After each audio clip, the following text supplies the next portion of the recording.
Getting into the venture capital industry is hard, so how can you plan to break in if you don't have the relevant experience? Welcome to the Chicago Booth Review podcast, where we bring you groundbreaking insights in a clear and straightforward way. I'm Hal Weitzman. Today, Chicago Booth's Scott Meadow shares his advice for becoming a venture capitalist. Scott Meadow, welcome to the Chicago Booth Review podcast. Thank you. I'm glad to be here. We're delighted to have you here. We're here to talk about venture capital. I know a lot of people want to get into it. Sounds so fun to lend money. People watch Shark Tank and they want to lend money to invest in new companies. Why? Let's start with this. Why is it so difficult to land your first job in venture capital? And why do you suggest that people reframe it from kind of getting the VC job to earning the right to be hired? What does that mean? Well, I think because the venture capital jobs, particularly in the United States, have become more and more, venture capital firms have become more and more fragmented. The limited partner community no longer needs venture capitalists to provide diversity. They can do that themselves. So as a result, instead of having a healthcare fund, broadly speaking, you might have a fund whose sole purpose is focusing on orthopedic surgery as a result. So therefore, if you're going to get a job in the industry, you have to have sector-specific expertise. So you have to be the orthopedic expert or whatever? Yes, and you have to get that generally from corporations that provide that kind of training post-MBA, as opposed to going into elite service firm jobs like consulting or investment banking. Okay, so the first piece of advice is don't go straight into venture capital. Don't think about venture capital. Think about something else and how you can be an expert. Unless you happen to be somebody that has an MD, PhD. Right. But that's an expertise, right? That's an expertise, You're indeed. a medical doctor. You happen to be an orthopedic surgeon. Right. And you want to make a switch.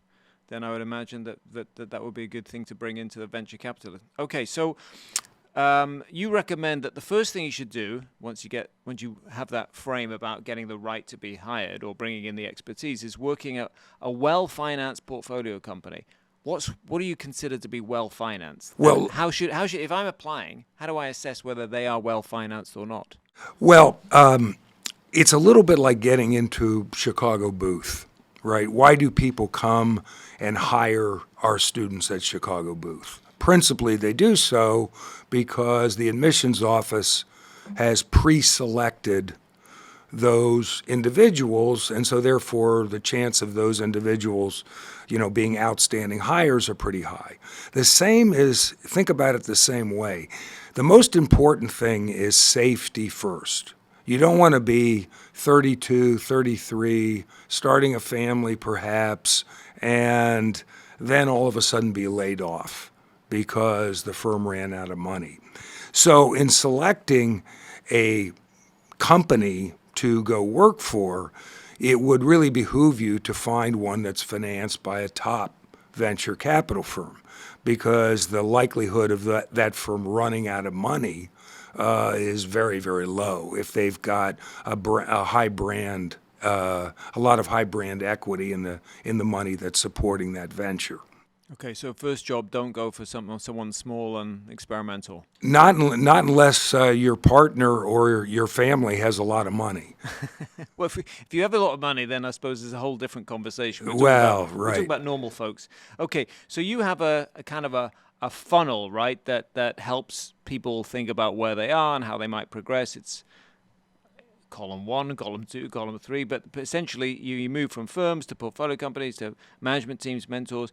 Tell us about that process. What's in each column and how does it work? Well, the way I sort of think about it is, the first thing I would ask a student is, Hal, what are you thinking about when you're staring at the ceiling at 3 o'clock in the morning, right? Where do you want to be 5 years from now? What really excites you, et cetera? And let's just say that what you're particularly interested in is healthcare information technology, right? And so what I would recommend you do is, first of all, come up with a list of the top venture capital firms in the United States who fund healthcare information technology. And that creates the opportunity for you to learn several things by examining those companies. First of all, you learn right off the bat who are the top firms investing in the field, which is very, very useful.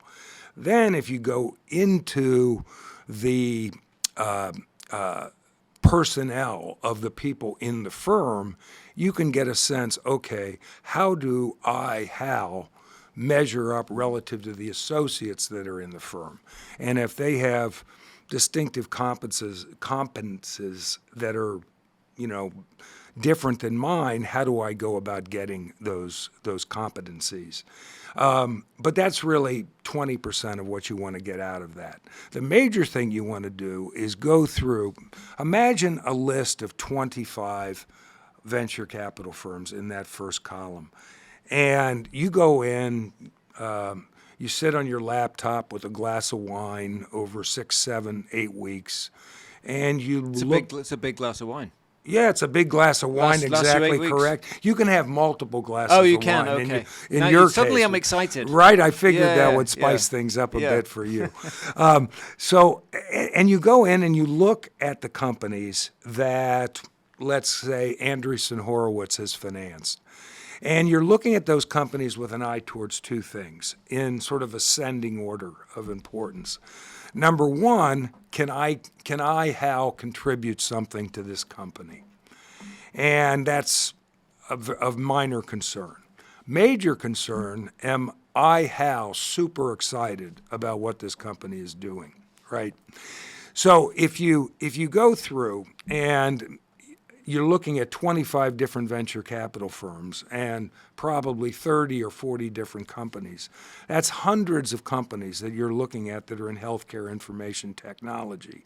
So you're now getting a sense of the entire arena of investments of that type. And at the same time, you've selected maybe 15 or 20 companies, all of which are well-financed, that you're excited about and that you can contribute to. So that would sort of take us to column 2, if you will. And column 2, I would title portfolio companies of top venture capital firms in healthcare information technology that I'm excited about and that I can contribute to. And so now I have a list of, let's call it 15 or 20 companies. So I'm narrowing things down.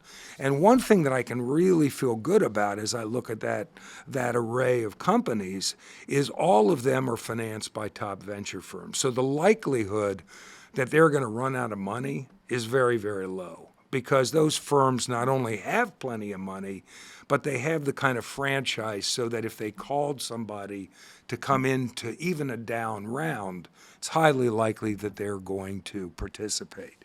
So safety first, right? That's the reason why we want to get well-sponsored companies. So now in column 2, we've got a list of companies that Hal is excited about, that he can contribute to, that's in the sector that you're interested in, and that are funded by top VC firms.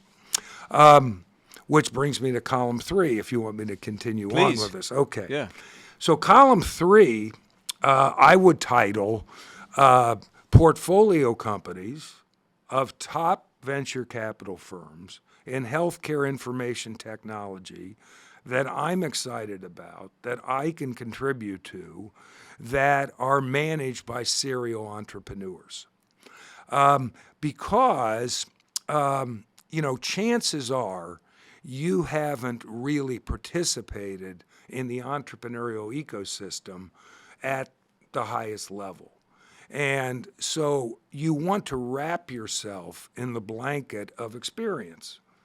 And so in doing so, now you pour yourself another glass of wine and you begin to go through the 15 companies that you've got in column 2.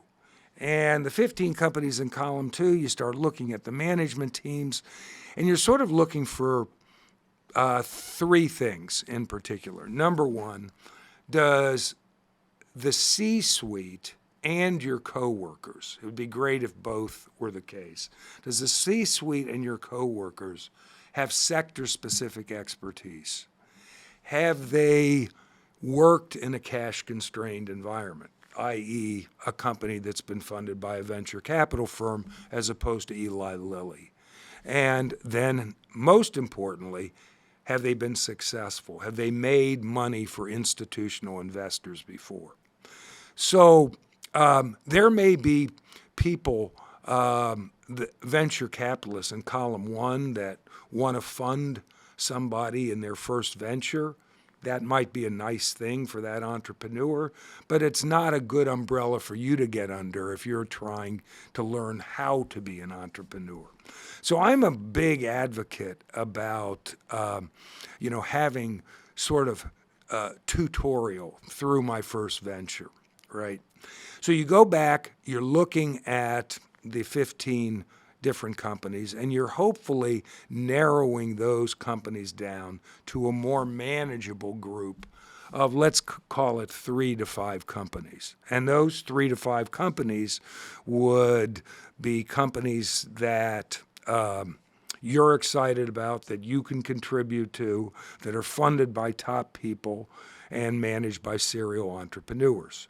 And so the likelihood of you being somebody that might be interesting to them is going to be naturally much higher because you've gone through, a deliberate process of ferreting out the companies that sort of best correspond with not only your resume, but your emotional state as well. And so at the end, you're left with some portfolio companies owned by venture capital or invested in by venture capital that you would then, reach out to, apply to? How does it work? Right. Well, reaching out is important, but how you reach out is even more important, right? So you're not, imagine the number of emails these people get, right? From, please hire me, here's my resume. It's an automatic rejection, right?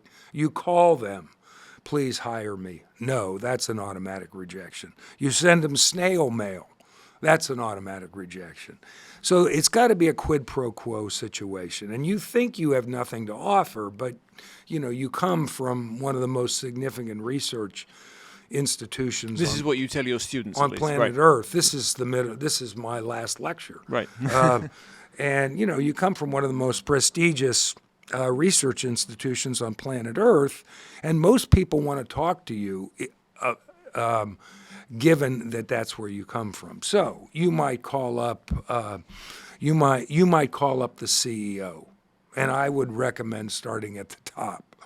And you might say, listen, I'm a student. I'm studying with Professor Scott Meadow. We've been looking at the application of AI when it comes to healthcare information technology as it has to do with bone density diagnosis. And I've put together a white paper. I'm going to be out on the West Coast over the next 6 weeks. I wonder if you might have a half an hour to spend with me. At which point they're going to say, I've got some and you might continue by saying, I've got some interesting things about your company that have come up that I think you might find valuable. Okay, so you come in with something to, with something to give. Right, and chances are, you have a relationship with somebody at Booth, and if you say, many times I've had conversations with students, I'm thinking about applying to this job, and I would look at their 7 or 8 pages of notes that they put together. So it's not like, we're making this up.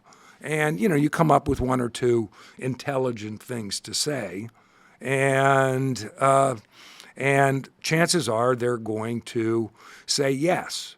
But the reason that you said that you're going to be out on the West Coast over the next 6 weeks was to see them, is because there's a 100% probability that 2 days before your scheduled meeting, they're going to call up and cancel, right? And so that's okay because you haven't really left Chicago. So you say, fine. When would it be convenient for Mr. Jones or Miss Jones to see me? They give another date. And, the chances of them canceling that are much, much lower. But just as a follow-up on that, do you think that younger people have an advantage there? Because as you say, everything is changing. A lot of it's connected to AI and tech.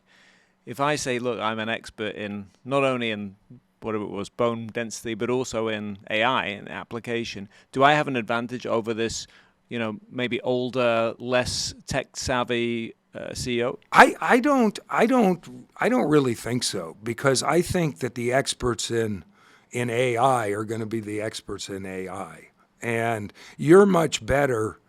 When you think about major paradigm shifts in technology over time, the internet, AI, right?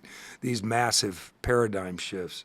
The expertise there is pretty significant and probably well beyond the capability of most of our students. So you're better to come in with an application-focused sort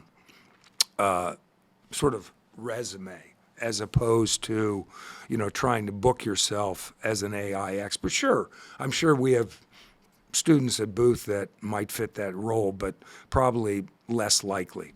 Scott Meadow, in the first half, we talked about your process for getting yourself into the world of venture capital. One really important part, before you think about anything else, is what expertise do you have? Now, you coach MBA students, and what advice do you give them about developing, many of them are generalists, really, aren't they? Developing sector-specific expertise after they finished an MBA?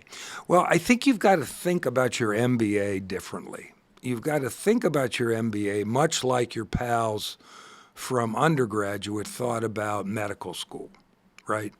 So I graduate from Purdue, and I get into University of Chicago Medical School, and I graduate as a general practitioner. But if I want to be a neurosurgeon, then I have to go off to Mass General and do a residency in neurosurgery. So what I would suggest is think of your MBA as that medical school education, and your first job as the residency that's going to provide you with the sector-specific expertise to go on and be a neurosurgeon. And the way I think is best to get that residency, unfortunately, runs in the face of some of the emotional energy that many of our students have about what constitutes a prestigious job post-graduation, right? So, You mean it doesn't sound as glamorous as what they had in mind? Right. What's effective and cool at the Thursday night drinking club may not be the best thing to help you get a job in the venture capital business. Like, for example, working for a high-end investment banking firm or consulting firm isn't likely to give you the sector-specific expertise, which is frankly fabulous news, because most of your classmates want to do that kind of thing. So if you can instead find yourself joining a company like, let's call it Medtronics, and working in a management training program where over the next 3 years, first of all, there's going to be lower competition, particularly from your Chicago Booth or other comparable business schools for those kinds of jobs. So your likelihood of getting that are much higher. And during the next 3 years, you're going to do a 360-degree trip around the human body, looking at Medtronics' products, and you're going to look at each one of those products through the lens of different functional areas: marketing, sales, accounting, R&D, et cetera, et cetera. And so you emerge out of that Medtronics intern program as a sector-specific expert at that point in time. it's not necessary to throw your elbows around and try to get a job with a venture capital firm, although I've had many students that have gotten jobs with venture capital firms. But you're just a perfect person to segue in to a portfolio company that is managed by a top venture capital firm. So imagine a resume that says University of Chicago Booth School of Business, MBA, Purdue University, first job, director of new business development for XYZ company, a Kleiner Perkins portfolio company sold to Microsoft. Once that's on your resume, then you are a sector-specific expert who's worked in a cash-constrained environment and who's made money for institutional investors. So at that point, you're 35 and you're at a crossroads, right? And the crossroads is, I am now a bona fide, proven quantity in the entrepreneurial ecosystem. So I can now knock on the door of a venture capital firm, preferably the one that backed the company that I was just working with, and say, you ought to hire me. Well, why? Well, I'm a sector-specific expert.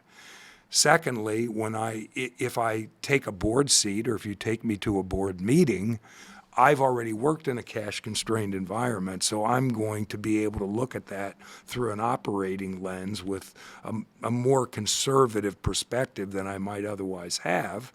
And you got a really better chance of getting a job like that. On the other hand, you might decide, you know what? It was so much fun working in a venture. I don't have to worry about politics in the same way, et cetera, et cetera.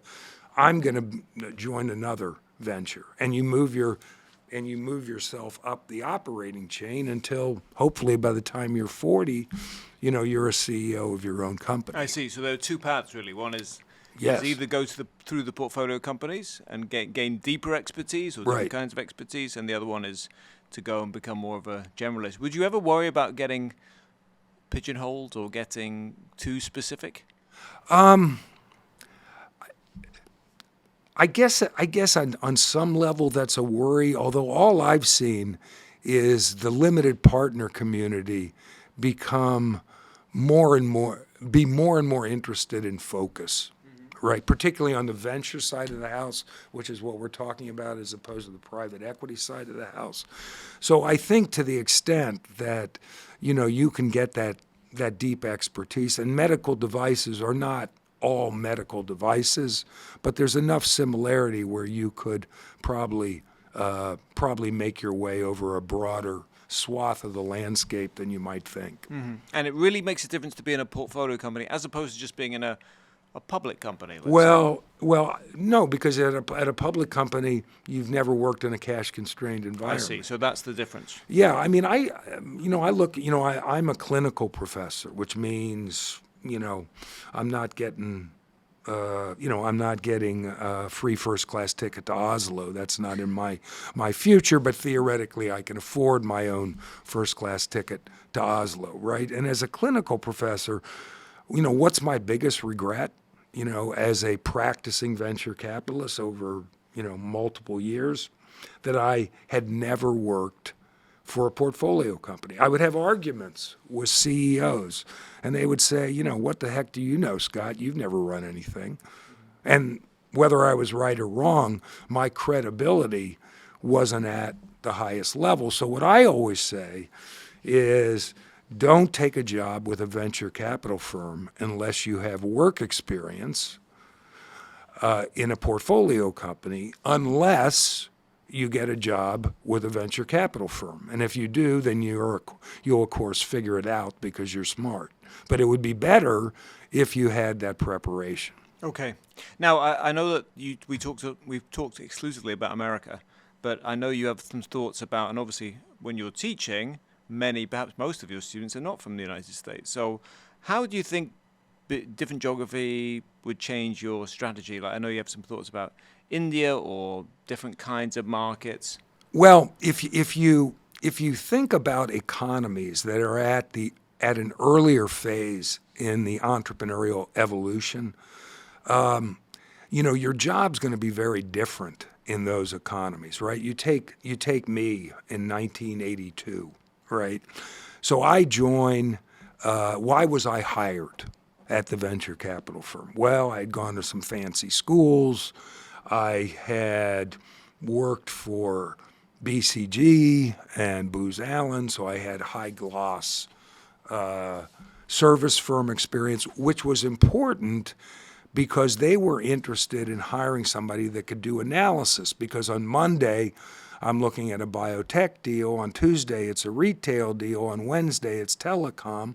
On Thursday, it's real estate related. On Friday, it's, et cetera, et cetera. So, and at the same time, on the other dimension, I'm looking at a pre-proof of concept venture capital deal, a growth equity venture capital deal, and a leverage buyout all under the same umbrella. Why? Because there wasn't the density of venture capital firms or limited partners interested in that economy. So what I always say to my students is if you have the language skills and cultural affiliation where you're comfortable in that milieu, then every time you want to go back to India, to South Africa, to Russia, wherever it is, right? Because you're going to have an experience very similar to mine. You're going to see more projects because there are fewer people financing those. So and there's going to be less money. So if somebody needs $5 million, there may be 6 people in the syndicate. All of those people you're going to get to know. They're going to become part of your network. They're going to grow with you. And you're going to be one of the sort of mainstays, or have a chance to be one of the mainstays of the industry over time.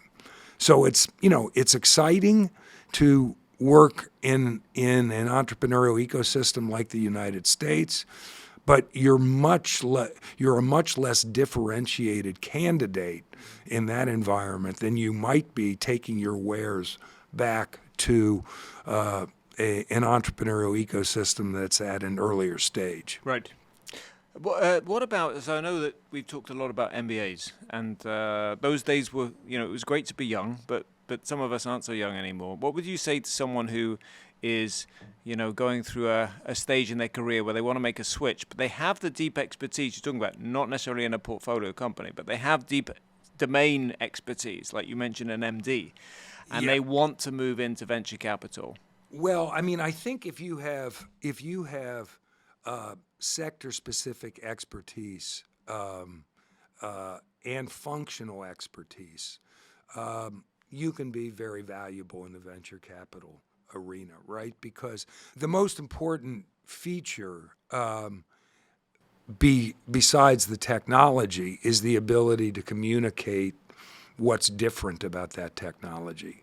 And so most of the people that I work with at Chicago Booth, whether it's in the classroom MBAs, the weekend program, executive education, my older students, there's opportunities for them to move over if they understand the technology, because it's highly likely that they're going to be able to communicate that. Because what's your job as a new business development person? To sit down and say, okay, here's the legacy solution that you have, Hal, okay?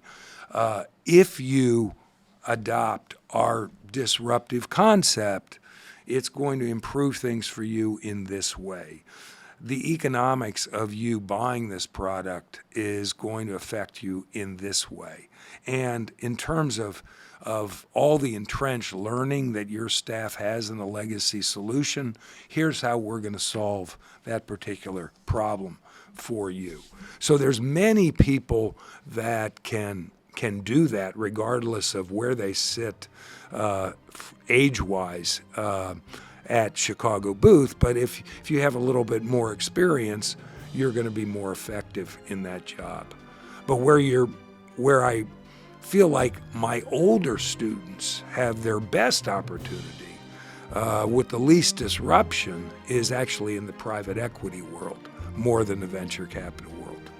Well, Scott Meadow, it's been a great discussion. Thank you very much for coming on the Chicago Booth Review podcast to tell us how to get into venture capital. Thanks. Thank you.